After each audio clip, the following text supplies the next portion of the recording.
Hello मित्रों, नमस्कार। मैं डीपीआर आपका इस यूट्यूब चैनल में बहुत बहुत स्वागत करता हूँ फ्रेंड्स। तो फ्रेंड्स, आप कैसे हैं? मुझे उम्मीद है बहुत अच्छे होंगे।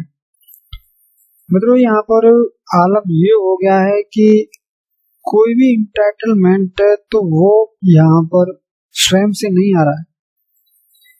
चाहे तो आपको उसको लेने के लिए सीपीग्राम्स करना पड़ेगा या फिर ग्राइवेंस अपडेट करना पड़ेगा। अब यहाँ पर समस्या आ जाती है, जो ओल्ड एज पेंशनर है वे क्या करें। जो भी ओल्ड एज पेंशनर है उनके पास कोई साधन नहीं होता है। मतलब बोले तो अगर वो मोबाइल है तो सही ढंग से भी ऑपरेट नहीं कर सकते। अब मान लीजिए आप लोग जीवन प्रमाण पत्र ही ऑनलाइन ज्यादातर अपडेट करने के लिए कहा जा रहा है, तो वे senior pension old age pensioner जो कि 80 साल के, 85 साल के, 90 साल के, वो क्या वो इसमें सक्षम हो सकते हैं? तो ये एक सोचने वाला विषय है। अच्छा, जब आप लोग कहते हो कि जो भी व्यक्ति हैं 80-90 साल के, 100 साल के, तो कि उनका जो फैमिली मेंबर होगा वो उसको जमा करे, या फिर तो फैमिली, बहुत सी जगह ऐसे होते हैं जो फैमिली मेंबर भी उनके पास नहीं रहते। और इस कंडीशन में फिर आपको भी सोचना चाहिए कि जब आप फैमिली मेंबर पर उसको डिपेंड कर रहे हो तो आप फिर जो पेंशन है उसको कट कैसे कर देते हो। तो ये भी सोचने की बात है ना। तो यहाँ पर यह है कि ये बहुत सारी प्रॉब्लम है। जब किसी के सामने कोई भी जैसे सैनिक है, अब उसको आपने एक एंटाइटलमेंट नहीं दिया है, तो एक को नहीं दिया तो आप लोग सभी जो पेंशनर हैं उनको भी आप लोग चेक करिए कि इनको भी मिला है कि नहीं मिला है वो चीज। ऐसा ना हो कि पर्सनल जिसको जो भी ग्रेवेंस अपडेट कर रहा है या जो भी यहाँ पर सीपीग्राम्स का डाल रहा है तो उसको पेमेंट दे दिया, और इसके बाद जो भी सैनिक, जो भी वेटरन्स यहाँ पर बचे आप उनको फिर नहीं दे रहे। तो ये चीज चेक करके, क्रॉस चेक करके हमें देखनी चाहिए।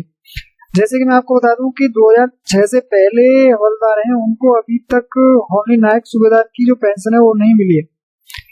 अब इसके लिए एएफटी में भी केस चल रहा है, और 2006 से पहले वालों को यहाँ पर अगर ये मिल जाता है एमएससीपी फ्रेंड्स, तो फ्रेंड्स यहाँ पर मैं आपको बता देता हूँ कि जो भी विसंगतियां चल रही हैं पेंशन के अंदर, जो भी और भी टूब में विसंगति आई है, तो यहाँ पर बहुत हद तक ये यहाँ पर सॉल्व हो जाएंगी। और इसको जो है ना, ये जो टी सेवा एक संस्था है, तो उसने यहाँ पर इसको पहले ही इसके लिए यहाँ पर केस डाल रखा है। एएफटी में एक केस चल रहा है जो टी सेवा ने यहाँ पर डाला है। देखिए, सैनिकों के जो बच्चे हैं ना, जो भी बच्चे यहाँ पर विकलांग हैं और वो 25 साल से भी बड़े हो गए, तो उनको यहाँ पर फ्री इलाज मिलता है। इलाज के साथ आपको बता देता हूँ कि उनको यहाँ पर जीवन भर लाइफ टाइम पेंशन भी मिलती है। पेंशन के वो हकदार होते हैं। ऐसा यहाँ पर एएफटी ने फैसला 2020 में सुनाया था। और जो भी फिजिकल हैंडीकैप्ट होते हैं, जो भी विकलांग होते हैं 40% से ऊपर, तो उनको जीवन भर ही यहाँ पर इलाज की सुविधा मिलती है। मित्रों, यहाँ पर कुछ प्रश्न हैं जो कि आपके लिए बहुत ही महत्वपूर्ण हो सकते हैं, जैसे कि पेंशन की पात्रता का क्या अर्थ है। तो फ्रेंड्स, यहाँ पर जो भी व्यक्ति 10 साल तक जॉब कर लेते हैं तो उनको पेंशन प्राप्त होती है, ऐसा यहाँ पर भारत सरकार का आदेश है। और फ्रेंड्स, यहाँ पर पेंशन का हकदार कौन है, तो प्रत्येक सरकारी कर्मचारी जो सेवानिवृत्ति के बाद पेंशन का लाभ का हकदारी होता है। तो फ्रेंड्स, यहाँ पर प्रत्येक व्यक्ति जो कर्मचारी है सेवानिवृत्ति के बाद वो पेंशन का हकदारी है। इसके बाद में क्या बेटे को भी पेंशन मिल सकती है? बच्चों के लिए क्या पात्रता है? अविवाहित बेटे के मामले में पारिवारिक पेंशन कब तक देय होगी? तो फ्रेंड, जब तक वो 25 साल का नहीं हो जाएगा या शादी नहीं कर लेगा, या फिर उसका जो आजीविका चलाने के लिए उसको 9,000 रुपए तक की जो इनकम है वो जब तक शुरू नहीं हो जाएगी, उससे ज्यादा 9,000 से ज्यादा, तो तब तक उनको वहां पर पेंशन मिलती है। एंड देखिए, यहाँ पर बहुत सारे इंपोर्टेंट प्रश्न है फ्रेंड्स। देखिए, बहुत सारे प्रश्न है, और जो भी इम्पोर्टेंट है मैं उसको आपके लिए यहाँ पर दिखा रहा हूँ। विधवा या बाल पेंशन के लिए कोई पात्र है? हाँ, तो देखिए, परिवार के जीवित बच्चे मासिक विधवा पेंशन के अलावा सदस्य की मृत्यु के बाद में बाल पेंशन के लिए भी बच्चे यहाँ पर 25 साल तक की उम्र के लिए भुगतान उनको किया जा सकता है पेंशन का। और देय राशि यहाँ पर 25% होती है। फ्रेंड्स, यहाँ पर विधवा पुत्री पेंशन के क्या नियम है? तो फ्रेंड्स, यहाँ पर विधवा बेटी, तलाकशुदा, मृत सरकारी कर्मचारी की बेटी, अविवाहित अविवाहित बेटी भी पूर्ण विवाह होने तक या जीवन भर या इससे अधिक मासिक आय अर्जित करने के लिए वे यहाँ पर हकदार रहती हैं, जब तक उनकी 9,000 जो है इनकम है वो नहीं हो जाती है, तब तक वो पेंशन ले सकती है फ्रेंड्स। एंड यहाँ पर देखिए एक और प्रश्न है कि पेंशन की संख्या पर या सीमा पर, क्या भारत में एक व्यक्ति 2 पेंशन ले सकता है? ले सकता है, लेकिन उसके लिए टर्म एंड कंडीशन अलग अलग होती हैं। लेकिन यहाँ पर जैसा ये जो साइड कह रही है कार्मिक लोक शिकायत पेंशन मंत्रालय, तो इसमें तो यही बताया गया है कि एक सरकारी कर्मचारी एक ही समय में एक ही सेवा या पद पर 2 पेंशन अर्जित नहीं कर सकता है। फ्रेंड्स यहाँ पर अगला प्रश्न है, क्या किसी विधवा को पुनर्विवाह के बाद पारिवारिक पेंशन मिल सकती है? तो केंद्रीय प्रशासनिक न्यायालय के द्वारा सेट यहाँ पर CAT कैट के द्वारा कहा गया है कि सरकारी कर्मचारी की विधवा पुनर्विवाह के बाद भी पारिवारिक पेंशन प्राप्त करने के लिए पात्र है। केंद्रीय प्रशासनिक न्यायालय कैट ने कहा है कि सरकारी कर्मचारी की विधवा पुनर्विवाह के बाद भी पारिवारिक पेंशन को प्राप्त करने के लिए पात्र है। लेकिन फ्रेंड्स मैंने जैसा कि कहीं आर्टिकल में भी पढ़ा था कि जो विधवा होती हैं अगर वो पुनर्विवाह कर लेती हैं तो उनको पेंशन नहीं मिलती है, मैंने जैसा कि मुझे जहाँ तक जानकारी है।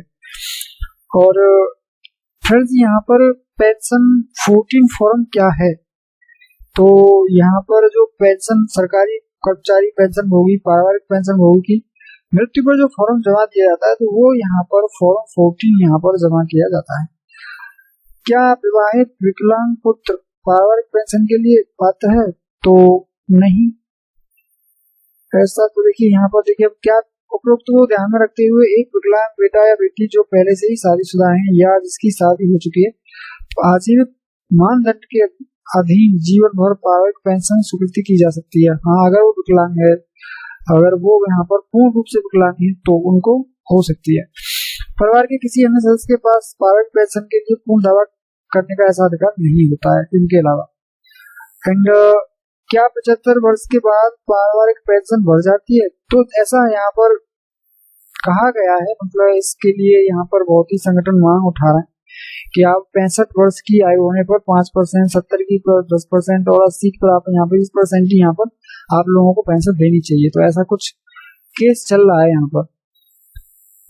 क्या पति की मृत्यु के बाद यहाँ पर कामकाजी पत्नी को पेंशन मिल सकती है? तो देखिए जो भी यहाँ पर पेंशन पहले से ले रहे हैं या फिर वो सरकारी गवर्नमेंट ने पत्नी, तो उनको भी यहाँ पर पेंशन मिलती है जैसा उस PPO में दर्शाया जाता है।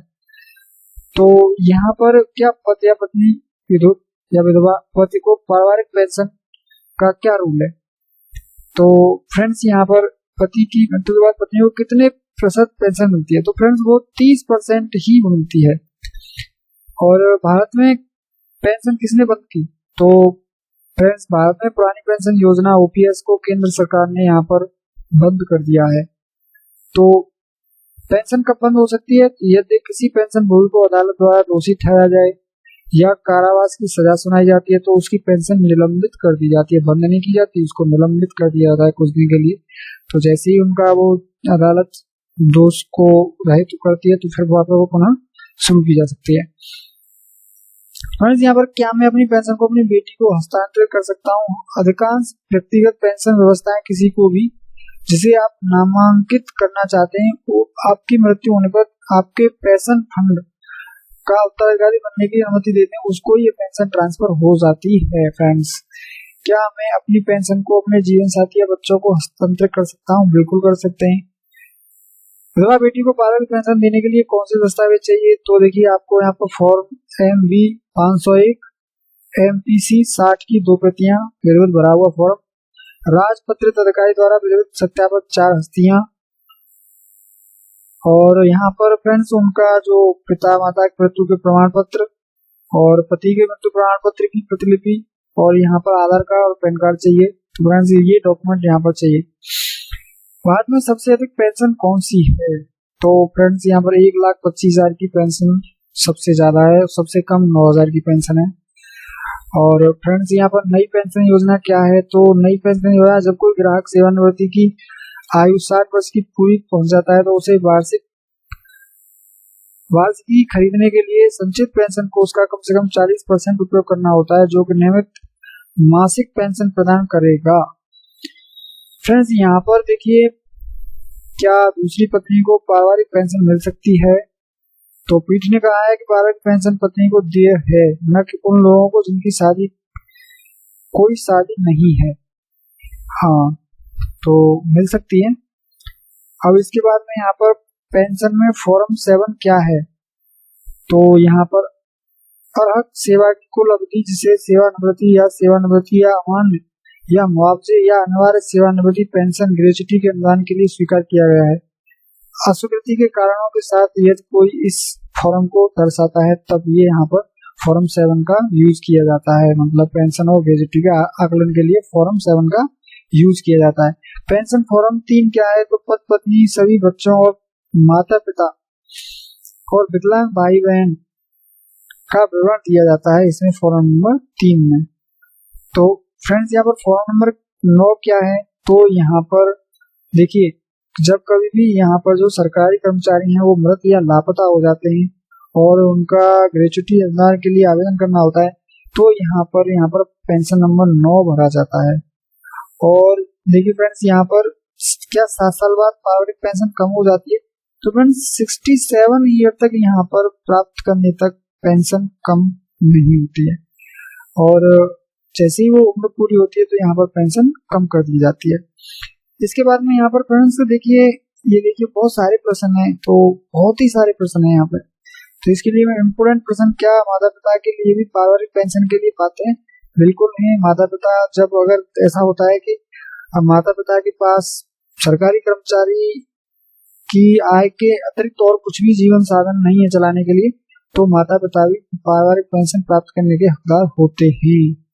फ्रेंड्स, यहाँ पर और भी हम प्रश्न देखते हैं। तो देखिए, हाँ फ्रेंड्स, यहाँ पर एक मैं आपके लिए इम्पोर्टेंट बात बताना चाहता हूँ कि जैसे आप लोग यहाँ पर पहले जैसे पेंशन आती थी, तो उसमें पहले डिक्लेयर होता था कि इतना तो हमारा FMA हुआ, इतना DADR हुआ और इतना हमारा पेंशन बना, तो वो नहीं आ रहा है अब। तो इसके लिए आप लोग SBI के जो भी कस्टमर हैं या बैलेंस चेक करना चाहते हैं, तो उनके लिए तो ये NPS वाला खाता नंबर है, जो NPS चेक करना चाहते हैं तो वो उनके लिए तो ये। लेकिन जो भी SBI के कर्मचारी हैं और वो व्हाट्सएप यूजर हैं, तो आप व्हाट्सएप पे भी अपनी पर्ची मंगा सकते हो। ये नंबर है यहाँ पे 9022 69 022 और 6। इस पर आप लोग मैसेज हाई करेंगे, पेंशन नंबर अपना डालेंगे और उसके बाद में यहाँ पर अकाउंट नंबर डालेंगे, तो फिर वो यहाँ पर पर्ची आपकी स्लिप आ जाती है कि उसमें पूरा पेंशन का विवरण किस तरीके से है। तो फ्रेंड्स, यहाँ पर SBI सेवा जो पेंशन पोर्टल है वो क्या क्या आपको सुविधा देता है?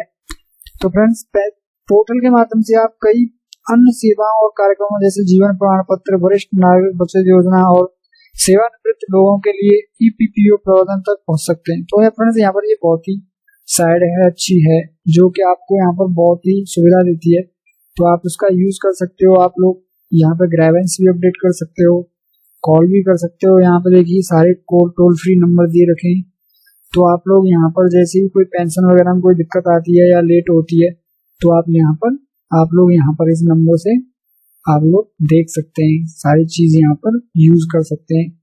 तो यहाँ पर ये बहुत ही अच्छी साइट है, आप लोग इस पर जाके एक बार विजिट जरूर कर सकते हैं।